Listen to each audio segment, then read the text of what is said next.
সুপ্রিয় দর্শক, trust Islamic life insurance limited নিবেদিত বাংলাদেশ জেনারেল ইন্স্যুরেন্স পিএলসি আয়োজিত ব্যবসা বাণিজ্য বিষয়ক জিটিভির সাপ্তাহিক অনুষ্ঠান বিজনেস এ টু জেডে আপনাদের স্বাগত জানাচ্ছি। আমি মোহাম্মদ গিয়াসউদ্দিন। দেশে মেধা ও পরিশ্রমের মাধ্যমে গড়ে উঠছে বড় বড় শিল্প প্রতিষ্ঠান, কিন্তু রফতানি আমদানির ক্ষেত্রে আমরা অনেক সময় বাধার সম্মুখীন দেখতে পাই। এই বিষয় নিয়ে আজকে আমাদের মধ্যে আলোচনার জন্য অতিথি হিসেবে উপস্থিত রয়েছেন বাংলাদেশের স্বনামধন্য কর্পোরেট আইকন জনাব সৈয়দ আলমগীর এবং মোনাইম বিজনেস ডিস্ট্রিক্টের সম্মানিত সিইও জনাব শামীম আহমেদ। জনাব সৈয়দ আলমগীর এবং জনাব শামীম আহমেদ, আপনাদের দুজনকে স্টুডিওতে স্বাগত জানাচ্ছি আমাদের অনুষ্ঠানে সময় দেওয়ার জন্য। ধন্যবাদ। আমি প্রথমে জনাব সৈয়দ আলমগীরের কাছে জানতে চাই, আপনাকে বাংলাদেশের বিপণন গুরু বলে থাকে, আপনি বিপণনের কোন দিকটা সবচেয়ে বেশি গুরুত্ব দিয়ে থাকেন? তো বিপণনের আমি যেটা সবসময় করেছি, দেখেছি যে বাংলাদেশের যে পণ্যগুলো আছে বা পণ্যগুলি যখন আমি বাজারে দিয়েছি, এই চিন্তা করে দিয়েছি যে বিদেশি পণ্য যাদের আছে তাদের বিকল্প কোনো কিছু করা যায় কিনা। আপনি উদাহরণ দিতে বলি আমি, তাহলে বুঝতে পারবেন। আমি আজ থেকে বেশ কিছু বছর আগে আমি ফার্মাসিউটিক্যালে প্রথম কাজ করেছি MBA করে। তো ওখান থেকে আমি জয়েন করি যমুনা গ্রুপে।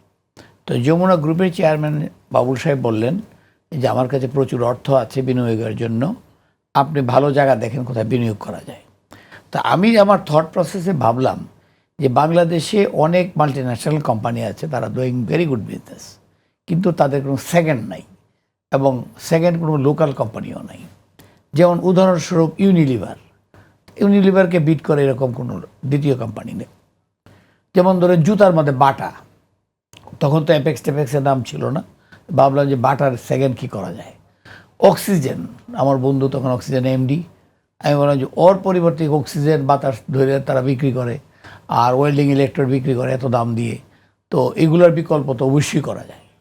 তাছাড়াও বস্ত্রক্ষেপ সেক্টরে যেমন নিটিং ডাইংয়ে দেখতাম যে আমি এই নিটের সমস্ত ইয়েগুলো কাপড়গুলো বাইরে থেকে আনতো, অথবা এই কাপড় সুতা তো আনতোই, এটা তো বলাই না কেন। তো এইগুলোর বিকল্প কী করা যায় বলে আমরা একটু চিন্তা করলাম। I first started with Pegasus shoes, বাটাকে ধরার জন্য। তো কাজেই আমি আমার কার্যক্রমে দেখতে পাবেন সবসময় চেষ্টা করেছি মানে লোকাল কোম্পানিকে বিদেশি কোম্পানির সমকক্ষ করা। পরবর্তীকালে আপনি দেখেছেন যে আমি ইউনিলিভারকেও ফ্ল্যাট করেছি, রিকিট ব্যানকাইজারে তো এসিআইতে এসে আমি মর্টিন বন্ধ হয়ে গেছে, এরকম ডেটল অনেক কম সেল হয়ে গেছে। তো এইগুলোকে আমি হ্যান্ডেল করে আমি দেখাই দিচ্ছি বাংলাদেশের আমরা কম বুদ্ধি রাখি না। তো এটাই ছিল আমার actually way of handling marketing. তারপরে মার্কেটিং করতে যেয়ে আমি যেটা আপনি যদি ওইটা যে বলতে চান, তা আমি যে জিনিসটা সবসময় করে থাকি এবং আমার কলিগ আছেন একজন এখানে, উনিও এটা স্বীকার করবেন, আমি সবসময়ই কোনো কিছু একটা এক্সট্রা কথা বলতে চেষ্টা করছি, কিন্তু মিথ্যা কথা বললেন না। যেমন ধরেন আমি আমার একটা সাবান দিয়ে বললাম আমারটা 100% হালাল সাবান, অ্যারোমেটিক 100% হালাল সাবান। এখন সাবান আবার হালাল হয় কেমনি, অনেক কত প্রশ্ন সে সময় হয়েছে, এখনও হচ্ছে, কিন্তু আমি হালালটাকে এখানে এস্টাবলিশ করেছিলাম। আজকে হালাল সাবান বাংলাদেশে নাই, এটা হয়তো ইউনিলিভারই কিনে নিচ্ছে অন্য নাম দিয়ে, কিন্তু এই হালাল শব্দ কিন্তু বিশ্বে এখন আপনি জানেন অ্যাবাভ $2.7 ট্রিলিয়ন মার্কেট এই মুহূর্তে আছে, এবং এটা আর আশা করতেছে আগামী 2-3 বছরের মধ্যেই প্রায় $5 ট্রিলিয়ন মার্কেট হবে। সারা বিশ্বে এখন হালালের ছড়াছড়ি। আমি কয়েকদিন আগে ব্যাংকক গিয়েছিলাম, ব্যাংককে আমি জীবনও দেখি নাই, যারা কীটপতঙ্গ রাস্তায় খায় দেখছি, এরাও লিখে রাখছে এর মধ্যে হালাল ফুড। আমেরিকাতে ম্যাকডোনাল্ডে আলাদা কর্নার করেছে, অর্থাৎ মানুষ এটাকে পছন্দ করতেছে।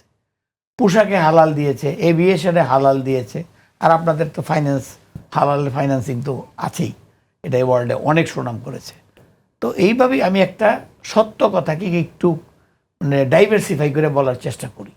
একইভাবে আপনি যখন আমি বলি আমার লবণ চলে না, এসে লবণ সাদা দবদবা লবণ দিয়েছি বলে 8 টাকার লবণ রেখে আমি 18 টাকাতে লবণ কিনবো কেন? কথা তো সত্য।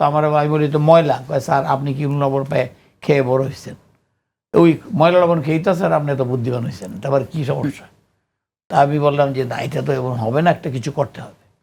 তখন এটাকে আমি পড়াশোনা করে আমি সায়েন্সের স্টুডেন্ট বের করলাম লবণে কি কি কাজ করে। তখন আমি নিজেই স্লোগানটা দিলাম, এসিআই লবণ মেধা বিকাশে সাহায্য করে, আর আমরা এক মেধাবী বাংলাদেশের স্বপ্ন দেখি। We dream of A meritorious Bangladesh, ACI salt help developing merit. তো এইটা তো মানুষ পছন্দ করবে। ইমিডিয়েটলি লবণ চলা শুরু হলো। এখন কিন্তু সেই লবণ 48 টাকা করে কেনে, 18 টাকা পছন্দ হয়েছিল না, বুঝছেন না? অ্যান্ড 48 টাকা কিনে খুশি আছে মানুষ। তো এইরকমভাবে বিভিন্ন এগুলি আর অনেকগুলি আমি করেছি।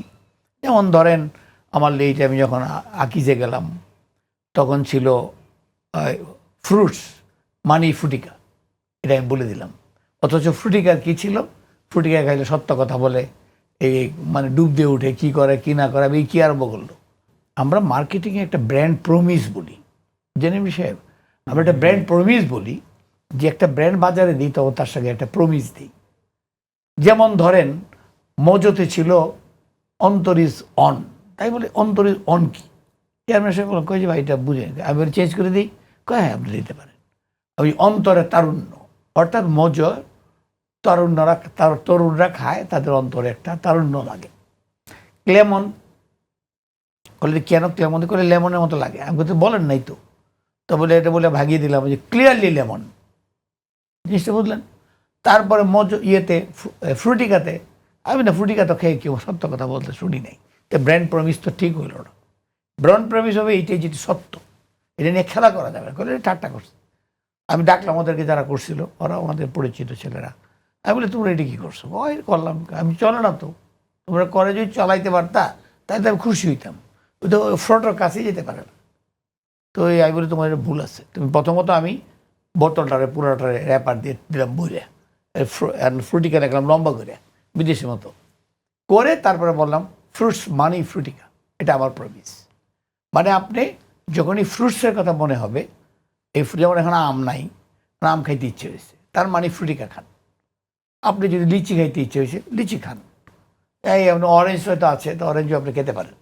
তো ওই রকমই ফ্রুটস মানে ফ্রুটিকা, এই জিনিসটাকে আমরা মানুষকে প্রমিসটাকে মনে রেখে, আর মিথ্যা কথা, মিথ্যা কোনো স্লোগান আমি নাই, কোনো দিনে দিইনি। যার কারণে বাংলাদেশের মানুষের মনে আমার সম্বন্ধে একটা ভালো ধারণা আছে, এবং তারা তাকিয়ে থাকে আমি কোন কথাটা আবার বলতেছি। যে কথাটা বলি আলহামদুলিল্লাহ ওটা ইমিডিয়েটলি তারা গ্রহণ করে, এবং আমি দেখি যে মার্কেট পেতে খুব একটা অসুবিধা হয় না। সত্যিই আপনি আইকনিক ডিসকাশন করতেছিলেন মার্কেটিং নিয়ে, এবং হালাল এবং মেধাবীর স্লোগান দিয়ে আপনি দুইটা বড় ব্র্যান্ড তৈরি করেছেন। আমরা আপনার কাছে আবার আসবো। আমরা একটু জানাব শামীম আহমেদের কাছ থেকে শুনতে চাই, সেটা হচ্ছে কোল শিল্পের বিজনেস ডেভেলপমেন্ট নিয়ে আপনি যদি একটু বলতেন, এখানে কি কি চ্যালেঞ্জ রয়েছে এবং যে চ্যালেঞ্জগুলো আছে সেগুলোকে ওভারকাম করার উপায় আছে কিনা, যদি থেকে থাকে তাহলে কীভাবে করা যায়? যে কোনো দেশের আসলে জিডিপিতে কোল্ড চেন একটা বড় কন্ট্রিবিউট করে, বড় কন্ট্রিবিউশন আছে কোল্ড চেনের। কারণ আমাদের এই এগ্রিকালচার যেহেতু আছে, যে কোনো ধরনের কমোডিটিকে আমরা যদি সেটাকে বাজারে ছাড়তে চাই, মানে ভ্যালু ডেভেলপ করতে চাই, তো ওটা আমাকে সংরক্ষণ করতে হবে। সংরক্ষণ করতে হলে কোল্ড চেনটা অটোমেটিক আসে। তো কোল্ড চেনে বাংলাদেশ, আপনি অন্য অন্য দেশে যে কোনো দেশে ভিজিট করবেন, দেখবেন রাস্তায় বড় বড় গাড়ি, ফ্রিজার ভ্যান। বাংলাদেশ সেটা দেখতে পাবেন না, কারণ বাংলাদেশে কোল্ড চেন প্রোডাক্টগুলোর যে ইনফ্রাস্ট্রাকচার, এতদিন আমাদের একটা ক্রাইসিস ছিল, ইউটিলিটি একটা বড় ক্রাইসিস ছিল, ইউটিলিটি এখন সলভ হয়ে গিয়েছে। সো কোল্ড চেনের ডেভেলপ করতে হলে গভর্নমেন্টের পার্ট থেকে যে জিনিসটা করতে হবে, সেটা এখনও আসলে অনেক গ্যাপ আছে।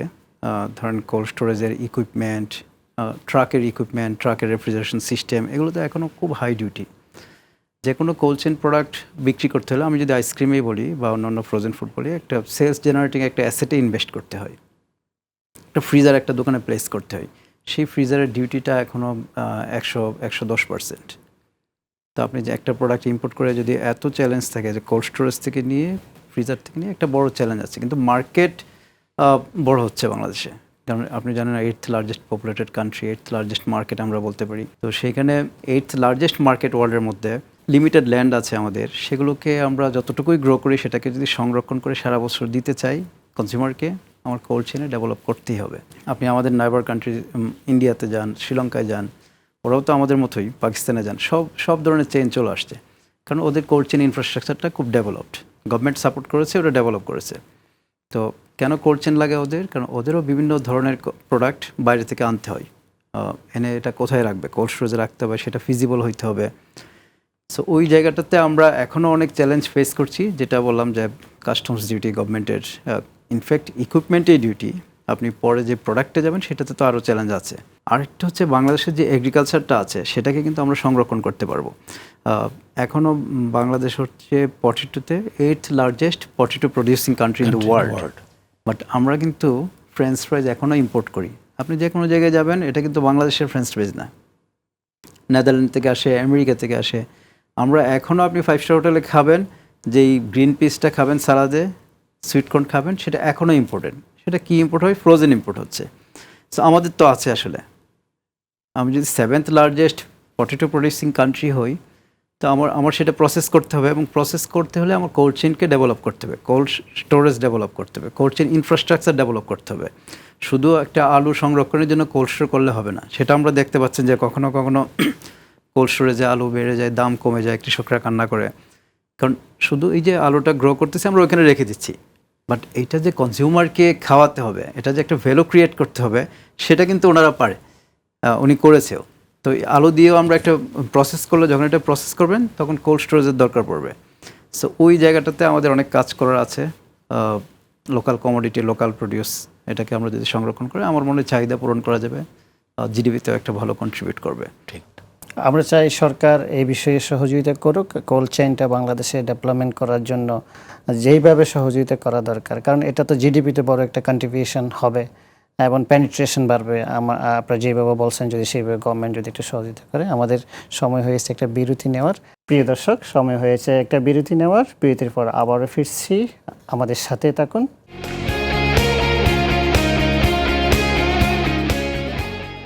প্রিয় দর্শক, বিরতির পর আমরা আবারও ফিরছি।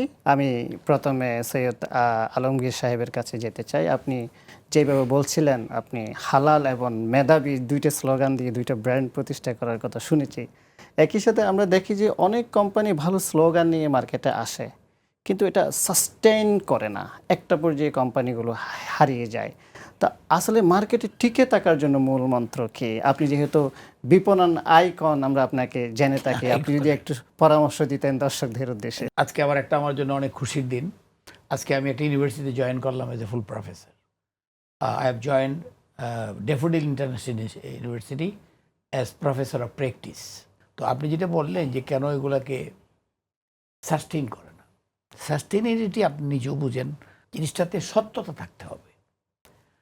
First of all it has to be, মানে ট্রুথফুল থাকতে হবে আপনার ক্লেমটা।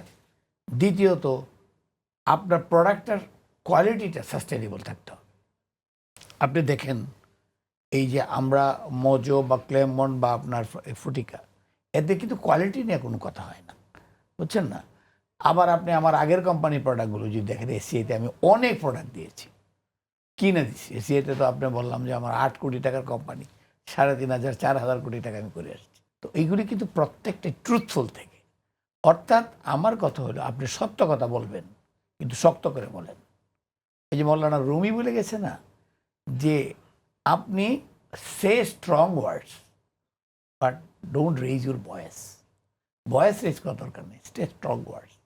কারণ এই যে থান্ডার, এটা কিন্তু বৃষ্টি, এই কিন্তু ফুলকে ফোটাইতে পারে না। It is the rain that gross flower, not the thunder. Thunder ঠাস ঠাস করে, কিন্তু কাজ হয় না। তো কাজেই কাজ হইতে হলে আপনাকে শক্ত ওয়ার্ড বলতে হবে, ক্লেমগুলো আপনাকে শক্ত দিতে হবে। প্রথমত আমি ফুড প্রোডাক্ট দিয়েছিলাম, আমি বলেছি নামই দিয়েছি পিওর। সবাই বলে পিওর কী না? আমি ভাই এই যে আটা, ময়দা, সুজি, তারপরে এই যে আপনার মশলা, এটার মধ্যে ক্রাইসিস হলো পিউরিটি। আপনার মরিচের মধ্যে ইটের গুঁড়া দেয়, আর ইয়ের মধ্যে কী দেয়, হলুদের মধ্যে দেয় কাঠের গুঁড়া। তো এইটা থেকে যে আমারটা সেপারেট, এইটা আমি পিওর দিয়ে প্রমাণ করছি, ইটস পিওর অ্যান্ড 100% পিওর। এবং 100% লাগান কেন? আমি বলে 1% তো আমি ছাড়তে রাজি। ও বিদেশে দেখি 99% বলে, কিডস 99% জার্ম। আমি ওটা তো 1% মরে না, আমারটা 100% মরে। এই জন্য আমি দিচ্ছি 100%। আসলে ওই ভয় পায়, ওই ক্লিমটা দিতে তার ভয় পায়। আমার কাছে কিন্তু মনে হয় আমার কাছে 3টা জিনিস আছে। একটা হলো প্রোডাক্ট, মাঝখানে আছে, একদিকে আছে আমার ওনার যারা কোম্পানিকে ওন করে, আরেক দিকে আছে কি আমার কনজিউমার। এই দুইটার তিনটার মাঝখানে আমি একটা চিন্তা করি যে এইটার মধ্যে এই দুইজনের মাঝখানে কে আমার জন্য ইম্পর্টেন্ট। অফকোর্স একজন আমার স্যালারি দেয়, বোনাস দেয়, আমার অনেক কিছু দেয়, গাড়ি দেয়, বাড়ি দেয়, অনেক কিছু দেয়, বাট দিত না যদি ওই পার্টের লোকটা আমাকে সাপোর্ট না করতো। Therefore my consumer is most important. আমি প্রথম দেখি তাকে আমি কি প্রোডাক্টটা দিচ্ছি, একটা প্রোডাক্ট। দ্বিতীয়ত হলো আমি কি বেটার দিতে পারি এটার মধ্যে।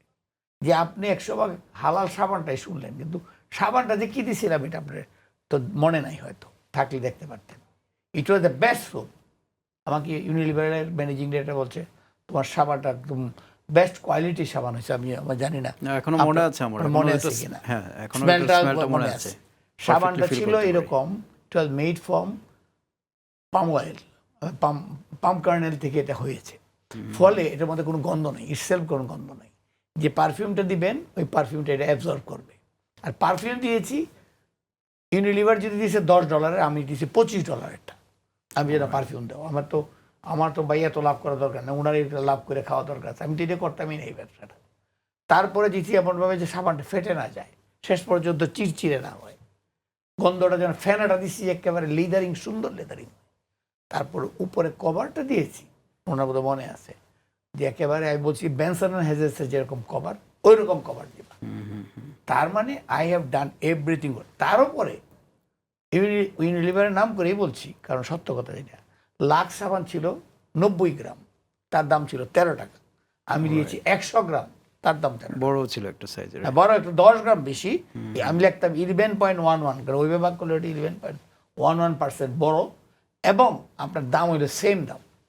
দোকানদারদের জন্য 50 পয়সা লাভ বেশি, সবার জন্য আমি সুন্দর করে দিচ্ছি, অল টোটাল চেইনটাকে সুন্দর করে। ফলে এটা ক্লিক করে গেছে। তো এইভাবে এটাকে, যেটা of late came with coil became number 1। তো এটা বিভিন্ন মার্কেটিং দিয়ে এবং প্রোডাক্টগুলো ভালো দিয়ে, গুড প্রাইস দিয়ে, যেটা আমি মার্কেটিংয়ে শিখেছি। I learn 5 P's 4 P's in marketing, so I have to apply them. আমি পড়াশোনা করলাম কেন, আমি MBA করেছি, এত কষ্ট করেছি, MBA ক্লাস আমি পড়াই। তো আমি পড়াই কি আর করি কি, তাই না? আপনি মিল রাখবেন না একটা। তো আমি যদি প্রোডাক্ট, যেহেতু একটা আইটেম, প্রাইস একটা আইটেম, তাই আমি এইগুলাকে সবগুলাকে ভালো করে অ্যানালাইজ করে তারপরে আমি বাজারে দিয়েছি এবং কন্টিনিউ করেছি, এখনও করি। ঠিক আছে, আমরা একটু জনাব শামীম আহমেদ আপনার কাছে একটু শুনতে চাই। আমরা ইদানিং দেখতেছি এগ্রিকালচারের ক্ষেত্রে নতুন প্রজন্মের লোকেরা স্টাডি শেষ করে গ্রামে চলে যাচ্ছে, আবার নিজস্ব ল্যান্ড থাকলে অথবা ল্যান্ড করে অনেক এগ্রিকালচার প্রজেক্ট করতেছে। তো আপনার নতুন প্রজন্মদের এগ্রিকালচারের দিকে এনকারেজ করার জন্য সরকারের কোনো সহযোগিতার প্রয়োজন আছে কিনা, বা করলে কিভাবে করা যায়, এবং এই বিষয়টায় আপনাদের কোনো সাজেশন আছে কিনা যদি বলেন। এটা খুবই ভালো দিক যে এখন এগ্রিকালচারে নতুন প্রজন্ম আসছে, নতুন প্রজন্ম বাড়িতে যাচ্ছে, নিজের গ্রামে যাচ্ছে। আমরা যখন ছোট ছিলাম তখন আমাদের মাদেরকে আমরা কি দেখেছি, আমরা তো একটা গ্রাম থেকে আসছি, যে কোনো জায়গায় এখন যে জায়গাগুলো খালি পড়ে আছে অনেক যে কিছুই হয় না এখন, বাট তখন কিন্তু এই জায়গাগুলোতে হিউজ এগ্রিকালচারাল প্রোডাক্ট গ্রো করতো। শিম বলেন, আলু বলেন, লাউ বলেন, পেঁয়াজ বলেন, সব কিছু আমরা দেখেছি, কাঁচামরিচ। বাট এখন পুরা ল্যান্ডগুলো পড়ে আছে আসলে। তো তখন কিন্তু আগের প্রজন্ম যারা ছিল ওরা পরিশ্রম করে এটা ফলাতো। মধ্যে এসে যেটা কিছু আরবানাইজেশন হয়েছে, আমরা বের হয়ে আসছি, এখন মানুষ কাজ করতে চায় না আসলে। বাট আমাদের যে খুব আছে সেটাও না, কিন্তু ওই যে কিছুটা হচ্ছে ইম্পোর্ট বেজ হয়ে গেছে। কারণ এখনও জানেন কাঁচামরিচ, পেঁয়াজ ইম্পোর্ট করতে হচ্ছে। বাট আমাদের যে ল্যান্ড লিমিটেড আছে, বাট যেটুকুই আছে সেটুকুতে কিন্তু আমরা ফলাচ্ছি না। তো এটা একটা ভালো দিক, ওরা যাচ্ছে, ওরা প্রডিউস করবে, বাট সাপোর্টটা দরকার। সাপোর্টটা কোন জায়গায় ওরা আটকে যাচ্ছে, ধরুন আমরা কেন, আমাদের লোকজন এখন আর এগ্রিকালচারে ইন্টারেস্টেড না, অনেক ল্যান্ড কেন পড়ে আছে, ল্যান্ডটা কেন অন্য কিছুতে ইউজ হচ্ছে, সেটা হচ্ছে ওই যে এটার ভ্যালু চেন, ভ্যালুটা ডেভেলপ করার জন্য ইন্ডাস্ট্রিয়াল যেরকম ওনাদের মতো মেধাবী মানুষ বের হয়ে আসছে, ওনারা একটা ভ্যালু ডেভেলপ করে কনজিউমারকে প্রপোজ করেছে। বাট এগ্রিকালচারাল প্রোডাক্টের ক্ষেত্রে কিন্তু এটা কেউ করে না। আপনি দেখবেন না যে এগ্রিকালচারাল প্রোডাক্টকে একদম কনজিউমার অবধি পৌঁছে দেওয়ার জন্য খুব বড় কেউ কাজ করছে। হ্যাঁ, কৃষকরা গ্রো করতেছে, যখন বেশি গ্রো হয় তখন দাম পড়ে যায়, কৃষকরা কান্নাকাটি করে, সেটা ওয়েস্ট হয়, গরুকে খাওয়ায়। আর যখন দাম ভালো থাকে তখন কনজিউমাররা একটু সাফার করে, বাট পত্রপত্রিকা অনেক লেখালেখি হবে, কিনবে। বাট এই যে এই গ্যাপটা কনজিউমার থেকে প্রডিউসার অব দি গ্যাপ, এই টোটাল ভ্যালু চেইনটাতে যদি কেউ কাজ করে, গভর্নমেন্ট বলো, প্রাইভেট অর্গানাইজেশন বলো, তাহলে এটা আমার মনে হয় ওরাও সাস্টেন করবে, ওরাও হ্যাপিলি, ওরাও বেনিফিটেড হবে, কনজিউমাররাও বেনিফিটেড হবে, দেশ বেনিফিটেড হবে। আপনি এক লাইনে যদি আপনার আমাদের দর্শকদের জন্য কোনো পরামর্শ দেন এই বিষয়ে। না, এ বিষয়ে আমি সবাইকে বলবো যে সবাই যতটুকু ল্যান্ডে আছে, আমাদের লিমিটেড ল্যান্ড, আমরা সবাই প্রডিউস করি নিজের পরিবারের জন্য, যেটুকু সারপ্লাস হয় আমরা বিক্রি করি, তাহলে ওভারঅল প্রোডাকশনটা ভালো হবে, আমাদের যে ক্রাইসিসটা আছে সেটা কমে যাবে। এবং সবাইকে আমি ইন্সপায়ার করবো, সবাই আসেন, অন্য কাজের পাশাপাশিও কিন্তু করা যায়। তো সবাই আমি একটু সৈয়দ আলমগীর সাহেবের কাছ থেকে একটু ইন শর্টে আমি জানতে চাইবো, বিশেষ করে মার্কেটিং এবং ব্র্যান্ডিং নিয়ে নিউ ইনভেস্টররা কিন্তু সবচেয়ে বেশি ঝুঁকিতে থাকে। আপনার মার্কেটিং এবং ব্র্যান্ডিং নিয়ে নিউ ইনভেস্টরদের জন্য, নতুন বিনিয়োগকারীদের জন্য উদ্দেশ্যে যদি একটা ইন শর্টে কিছু বলতেন। এটা নতুন ইনভেস্টমেন্ট কিন্তু করবেন যেসব জায়গায় মানুষের প্রয়োজনীয়তা আছে, এই নিড গ্যাপটা দেখতে হবে। আমরা মার্কেটিং মানেই তো নিড গ্যাপ খোলা। আপনি নিড গ্যাপটা খুঁজতে হবে যে এইখানে একটা নিড আছে, এই নিডটাতে আমি ইনভেস্টমেন্ট করব, এবং যখন করবো তখন ঠকানোর চিন্তাটা করেন না, বলে যে আমি মানুষকে জেতাবো, খুব ভালো প্রোডাক্ট দিব, এতে আমার যদি প্রফিট একটু কম হতে পারে, কিন্তু আমি ভালো প্রোডাক্ট দিব। তো এইভাবে যদি ওনারা চিন্তা করে তাইলে কিন্তু করতে পারবে। আর একটু ডিফারেন্ট চিন্তা করা, ওনার কথাতে উনি খুব সুন্দর করে বোঝালেন ব্যাপারটা। আমি একটু যদি বলি ওনার ব্যাপারটাতে, যে দেখেন আজকে আমরা জানি যে আলুর এটা নিয়ে কিন্তু ওই দিন আগে আমাদের বিএনপির অ্যাক্টিং চেয়ারম্যান কথা বললেন অনলাইনে, যে 300 কোটি টাকা লস হচ্ছে, যেটা দিয়ে আমাদের একটা গণভোটের সমান খরচ হবে টাকাটা এই পটেটোওয়ালাদের। তো এই পটেটোওয়ালারা বা আপনার যেটা উনি বললেন যে বেশি যখন প্রোডাকশন হয় বিভিন্ন আইটেম, তখন এইভাবে গরু খায় বা ইয়ে করে। আমাদের কিন্তু একটা ওয়াইড এগ্রিকালচার এক্সটেনশন ডিপার্টমেন্ট আছে, থানা তো দূরের কথা, গ্রামে গঞ্জে এক্সটেনশন অফিসার আছে। তাদের মাধ্যমে যদি একটু বুদ্ধি দেয় যে ভাই তুই আর এইটা অবশ্য করিস না, এইটুক করছো আর করো না, তোমার কিন্তু লস হবে, তুমি পটেটোটা করে অল্টারনেট কিন্তু আছে ক্রপ, সেই অল্টারনেটিভ ক্রপটা করো। কিন্তু এটা কি কেউ কখনো বলে না, ওরা বসে আছে কেন? আর যদি বলেন না শুনে, তখন তো তার নিজের লস হবেই। আপনি কিছু বলতে চাইছিলেন? জি, আমাদের মনে হয় এই ক্ষেত্রে অ্যাওয়ারনেসের দরকার। সরকার যদি একটু এগিয়ে আসে এবং ভালোভাবে অ্যাওয়ারনেস হয়, তাহলে হয়তো আমরা এখান থেকে আর একটা হচ্ছে প্রসেসিং এর সুযোগ বের থাকতে হয়ে হবে। আসতে তারপর উনি পারবো। এই যে বললেন ওই যে ওনাদের যে কোল্ড স্টোরেজ, এটা অনেক বেশি দরকার, অনেক বেশি দরকার। আমের সময় আম নষ্ট হচ্ছে, লিচুর সময় লিচু নষ্ট হচ্ছে, পটেটো নষ্ট হচ্ছে, আপনার এই টমেটো নষ্ট হচ্ছে, মেনি ফুডস। সরকার এই বিষয়ে এগিয়ে আসুক এবং একটা অ্যাওয়ারনেস হোক, আশা করি এটার একটা সমাধান হবে। জনাব সৈয়দ আলমগীর এবং জনাব শামীম আহমেদ, আপনাদের দুজনকে ধন্যবাদ আমাদের জিটিভির স্টুডিওতে বিজনেস এ টু জেড শোতে সময় দেওয়ার জন্য। থ্যাংক ইউ সো মাচ, ধন্যবাদ। Thank you. প্রিয় দর্শক, trust Islamic life insurance limited নিবেদিত বাংলাদেশ জেনারেল ইন্স্যুরেন্স পিএলসি আয়োজিত ব্যবসা বাণিজ্য বিষয়ক জিটিভির সাপ্তাহিক অনুষ্ঠান আজ এই পর্যন্ত। আগামীতে আবারও দেখা হবে নতুন কোনো অতিথি নিয়ে। এই পর্যন্ত ভালো থাকবেন, সুস্থ থাকবেন, জিটিভির সাথে থাকবেন।